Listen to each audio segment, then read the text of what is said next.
नमस्कार। आज 3 मार्च 2019 को हुई RSCIT एग्जाम की आंसर की लेकर मैं आपके सामने आई हूं और इस आंसर की में मैं आंसर के साथ आपको उनका डिस्क्रिप्शन भी बताने वाली हूं। और आपको ये बताते हुए मुझे बहुत ही खुशी हो रही है कि हमने जो अभी 75 क्वेश्चंस की 3 मार्च 2019 के लिए इम्पोर्टेंट क्वेश्चन की जो वीडियो बनाई थी उसमें से 50% क्वेश्चन तो डायरेक्ट वैसे ही बैठे हैं और बाकी के क्वेश्चन हमारे अन्य वीडियो से रिलेटेड हैं। यानी आपने यदि हमारा वीडियो देखा है और उसे याद किया था तो आपके पास होने के पूरे चांसेस हैं। चलिए देखें 3 मार्च 2019 को हुई RSCIT एग्जाम के रिजल्ट। यदि आपने मेरा चैनल अभी तक सब्सक्राइब नहीं किया है तो कृपया मेरे चैनल को सब्सक्राइब कीजिए, देर मत कीजिए और साथ ही बेल आइकन को हिट कीजिए ताकि मेरे ऐसे ही उपयोगी वीडियोस आपको लगातार प्राप्त होते रहे। चलिए देखते हैं आज हुए एग्जाम के आंसर्स। निम्न में से USB को कहते हैं। इसके जो 4 ऑप्शन दिए हैं वो है universal serial band, universal serial बस, यूनिक सीरियल बस। उपरोक्त में से कोई नहीं। इसका सही उत्तर है यूनिवर्सल सीरियल बस। DBMS एसिड प्रॉपर्टी का अनुसरण करता है। एसिड का मतलब होता है, इसके 4 ऑप्शन है, auto created index, atomicity, consistency, isolation व durability, all consistent identity, auto consistent identification. इसका सही उत्तर है ऑटोमिसिटी, कंसिस्टेंसी, आइसोलेशन व ड्यूरेबिलिटी, ACID। निम्न में से कौन सा रोम का प्रकार नहीं है? तो पी रोम, ई रोम, फ्लैश मेमोरी। उपरोक्त में से कोई नहीं। तो प्री रोम और ई रोम तो रोम के टाइप्स होते हैं, तो फ्लैश मेमोरी रोम का प्रकार नहीं है, तो इसका सही उत्तर है फ्लैश मेमोरी। निम्न में से कौन सा निर्देश MS वर्ड 2010 में कॉपी फॉर्मेटिंग के लिए उपयोग में लिया जाता है? इसके 4 ऑप्शन है, control plus shift plus V, control plus shift plus C, control plus C, control plus alter plus V। तो इसका सही उत्तर है control plus shift plus C। ये कॉपी फॉर्मेटिंग है, यानी पेस्ट फॉर्मेटिंग कमांड जो होता है वो कमांड है। ये एक तरीके से कि आपने फॉर्मेटिंग को कॉपी किया है, ना कि कंट्रोल प्लस सी इसका सही उत्तर है। इसलिए इसका सही उत्तर है control plus shift plus C। निम्न में से कौन सा निर्देश MS PowerPoint 2010 में नई स्लाइड बनाने में किया जाता है? इसके 4 ऑप्शन है, control plus M, control plus N, control plus T। उपरोक्त में से कोई नहीं, तो इसका सही उत्तर है control plus M। Control plus N का प्रयोग न्यू डॉक्यूमेंट बनाने के लिए किया जाता है। प्रॉक्सी फायरवॉल फिल्टरिंग किस लेयर में होती है? तो इसके जो 4 उत्तर दिए हुए हैं, application layer, data link layer, network layer. उपरोक्त में से कोई नहीं, तो इसका सही उत्तर है एप्लीकेशन लेयर। यह एप्लीकेशन लेयर में होती है। MS एक्सेस 2010 के क्विक सिलेक्ट में निम्न में से कौन से ऑप्शन होते हैं? 4 ऑप्शन है, सिलेक्शन, टॉगल फिल्टर, ऑटोमेसिटी और A और B दोनों। तो सही उत्तर है A और B, मतलब इसमें सिलेक्शन भी होता है और टॉगल फिल्टर भी होता है। CD/DVD में फाइल को कॉपी करने की प्रोसेस को कहते हैं स्टोरिंग, बर्निंग, पेस्टिंग, असेंबलिंग। सही उत्तर है बर्निंग। मैंने पहले भी बताया था कि नीरो बर्न नाम से एक सॉफ्टवेयर होता है जिसमें CD और DVD को राइट या कॉपी किया जाता है और इस प्रोसेस को बर्निंग की प्रोसेस कहते हैं। निम्न कैरेक्टर में से किसका ईमेल एड्रेस में विशेष मतलब होता है? 4 ऑप्शन है, @ का साइन, डॉट, डॉलर। इनमें से कोई नहीं, तो इसका सही उत्तर है @ का साइन। जब आप ईमेल एड्रेस लिखते हैं तो इसमें 3 भाग होते हैं, जो भी नाम, जो मेन एड्रेस है वो, फिर @ का साइन और फिर डोमेन नेम। तो @ साइन का विशेष मतलब होता है। PAN का पूरा नाम होता है, 4 ऑप्शन है, personal area network, private area network, professional area network. उपरोक्त में से कोई नहीं, तो इसका सही उत्तर है पर्सनल एरिया नेटवर्क।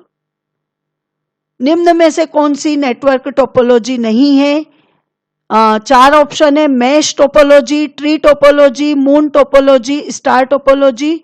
तो मेश, ट्री और स्टार टोपोलॉजी के टाइप होते हैं, मून कोई टाइप नहीं होता है, इसलिए इसका सही उत्तर है मून टोपोलॉजी। निम्न में से कौन सी लेयर नेटवर्क से फिजिकली डेटा भेजे जाने के बारे में विस्तृत जानकारी देती है? इसके चार ऑप्शन है, internet layer, network access layer, transport layer, उपरोक्त में से कोई नहीं। तो इसका सही उत्तर है नेटवर्क एक्सेस लेयर।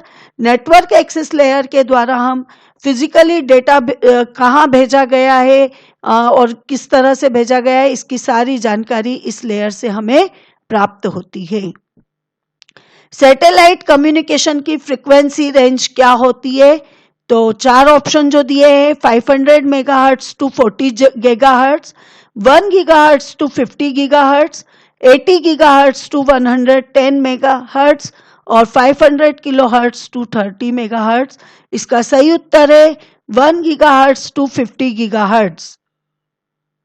निम्न में से किसके द्वारा इंटरनेट डोमेन नेम को इंटरनेट प्रोटोकॉल एड्रेस में परिवर्तित किया जाता है? जैसे डोमेन नेम www.vmou.ac.in को आईपी एड्रेस 192.105.24.32 में परिवर्तित किया जाता है। इसके जो चार ऑप्शन है, VPN, DNS, DVD, CD. DVD और सीडी तो आप जानते हैं कि ये तो डेटा स्टोर करने वाले डिवाइसेस के नाम है। वर्चुअल प्राइवेट नेटवर्क एक नेटवर्क का टाइप होता है। तो डोमेन नेम सर्विसेज जो है उसके द्वारा हम डोमेन नेम को आईपी एड्रेस में चेंज करते हैं, जिसे कि इंटरनेट आइडेंटिफाई करता है और ये इंटरनेट प्रोटोकॉल आईपी एड्रेस यानी इंटरनेट प्रोटोकॉल एड्रेस में चेंज करने का काम करता है। 8 बाइट के कलेक्शन को कहते हैं बिट, रिकॉर्ड, निबल। उपरोक्त में से कोई नहीं। तो इसका सही उत्तर है उपरोक्त में से कोई नहीं। बिट होती 0 और 1 और रिकॉर्ड तो डेटाबेस का एक टाइप होता है।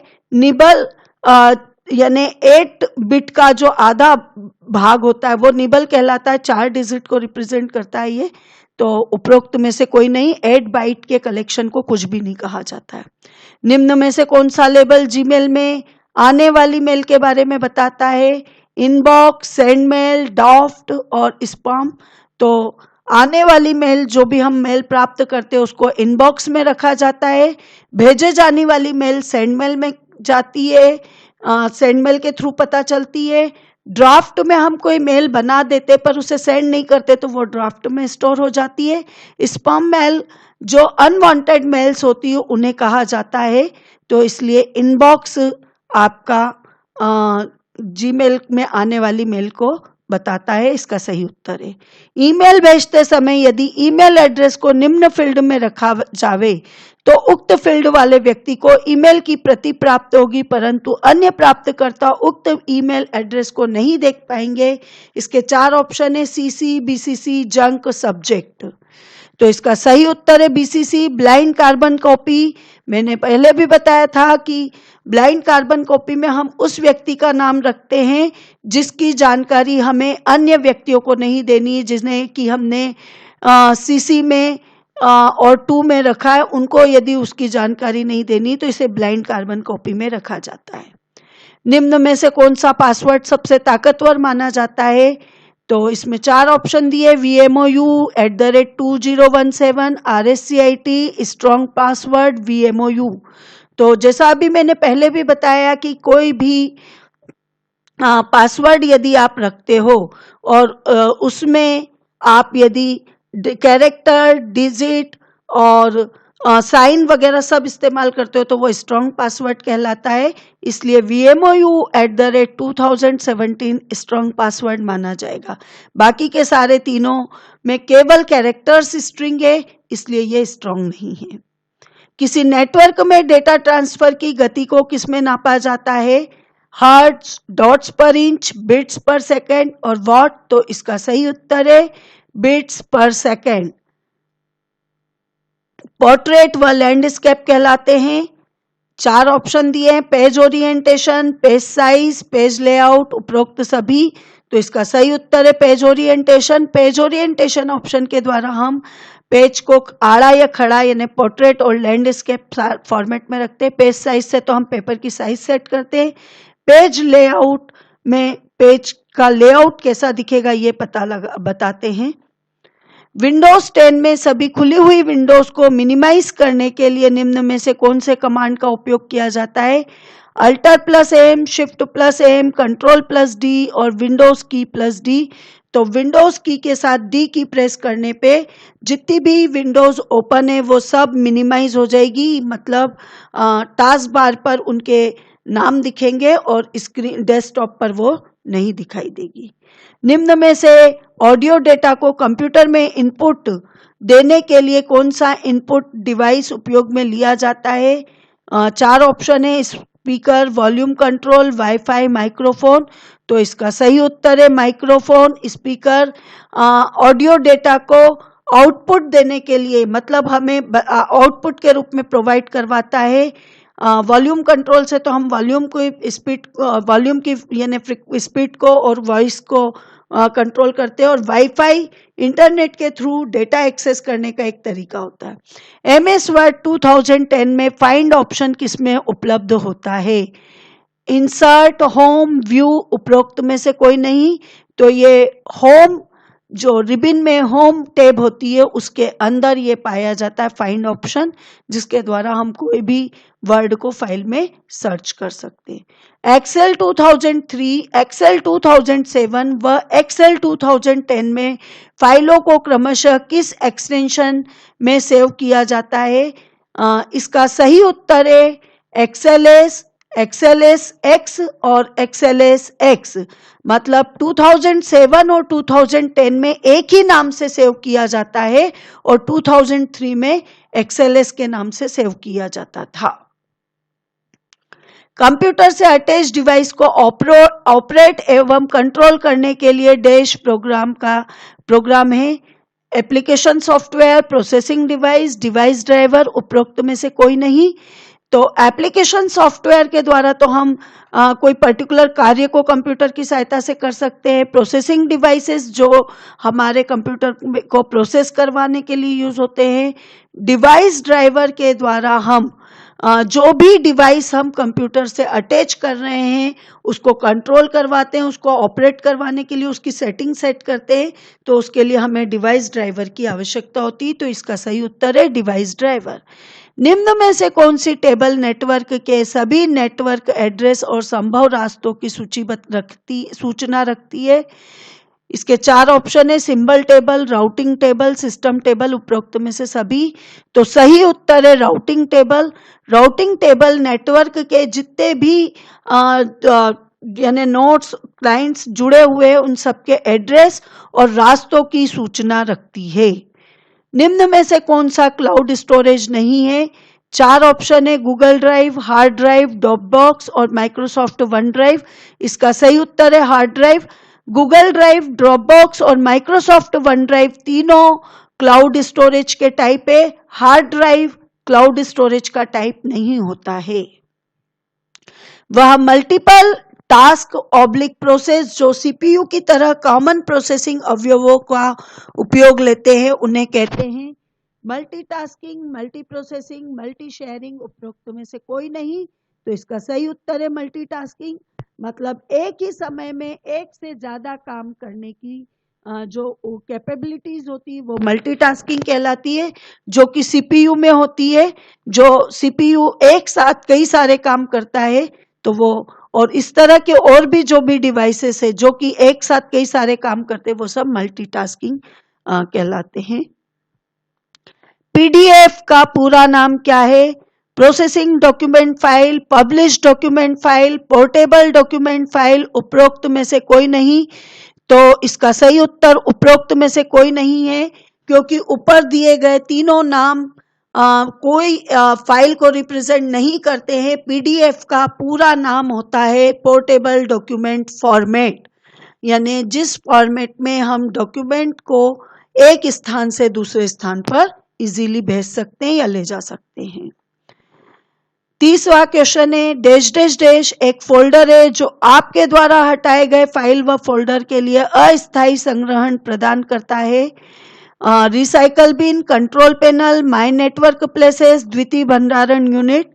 तो इसका सही उत्तर है रिसाइकल बिन। रिसाइकल बिन एक ऐसा फोल्डर होता है जिसमें हमारे द्वारा जो भी फाइल और फोल्डर को हम हटाते हैं वो रिसाइकल बिन में जाकर स्टोर हो जाते हैं, जहां से हम उन्हें फिर से प्राप्त भी कर सकते हैं या परमानेंटली डिलीट भी कर सकते हैं। डैश डैश डैश का उपयोग एक साइट से दूसरे साइट पर या एक नेटवर्क व इंटरनेटवर्क लोकेशन में जाने के लिए किया जाता है। तो इसके लिए जो 4 ऑप्शन है हाइपरलिंक, हाइपरमीडिया, हाइपरटेक्स्ट, HTML। तो इसका सही उत्तर है हाइपरलिंक। हाइपरलिंक एक ऐसा लिंक होता है जिसकी सहायता से हम एक फाइल के एक स्थान से दूसरे स्थान पर, एक नेटवर्क से दूसरे नेटवर्क पर या एक साइट से दूसरी साइट पर जा सकते हैं। निम्न में से कौन सा रिलेशनशिप दो एंटिटीज के बीच होता है? 1:1, 1:n, n:n, उपरोक्त में से सभी। तो इसका उत्तर है उपरोक्त में से सभी। जब हम दो एंटिटीज के बीच रिलेशन बनाते हैं तो उनका एक से कई, कई से कई और रिलेशन बना सकते हैं, इसलिए उसका उत्तर है उपरोक्त में से सभी। प्राइमरी कुंजी में डैश होती है, डुप्लीकेट वैल्यू, यूनिक वैल्यू, ए और बी दोनों, उपरोक्त में से कोई नहीं। तो इसका सही उत्तर है यूनिक वैल्यू। मैंने आपको पहले भी बताया था कि जो वैल्यू रिपीट नहीं होती उसे हम प्राइमरी की में डालते हैं। निम्न में से कौन सा चार्ट प्रकार एक्सेल 2010 में नहीं होता है? तो pie chart, bar chart, line chart, legend chart. इसका सही उत्तर है डी, लेजेंड चार्ट। बाकी के तीनों चार्ट टाइप होते हैं, लेजेंड चार्ट टाइप नहीं होता है। एक आधार लाइन से ऊपर की तरफ उठा हुआ एवं छोटा अक्षर कहलाता है कैप्स स्क्रिप्ट, रेज्ड, आउटलाइन और सुपरस्क्रिप्ट। तो इसे सुपरस्क्रिप्ट कहा जाता है। और नीचे की तरफ जो छोटा शब्द कहलाता है वो सबस्क्रिप्ट कहलाता है। तो इसका सही उत्तर है सुपरस्क्रिप्ट। आपको मेरा वीडियो कैसा लगा? अच्छा लगा हो तो इसे लाइक और शेयर कीजिए। आपके उज्जवल भविष्य के लिए बहुत बहुत शुभकामनाएं। धन्यवाद।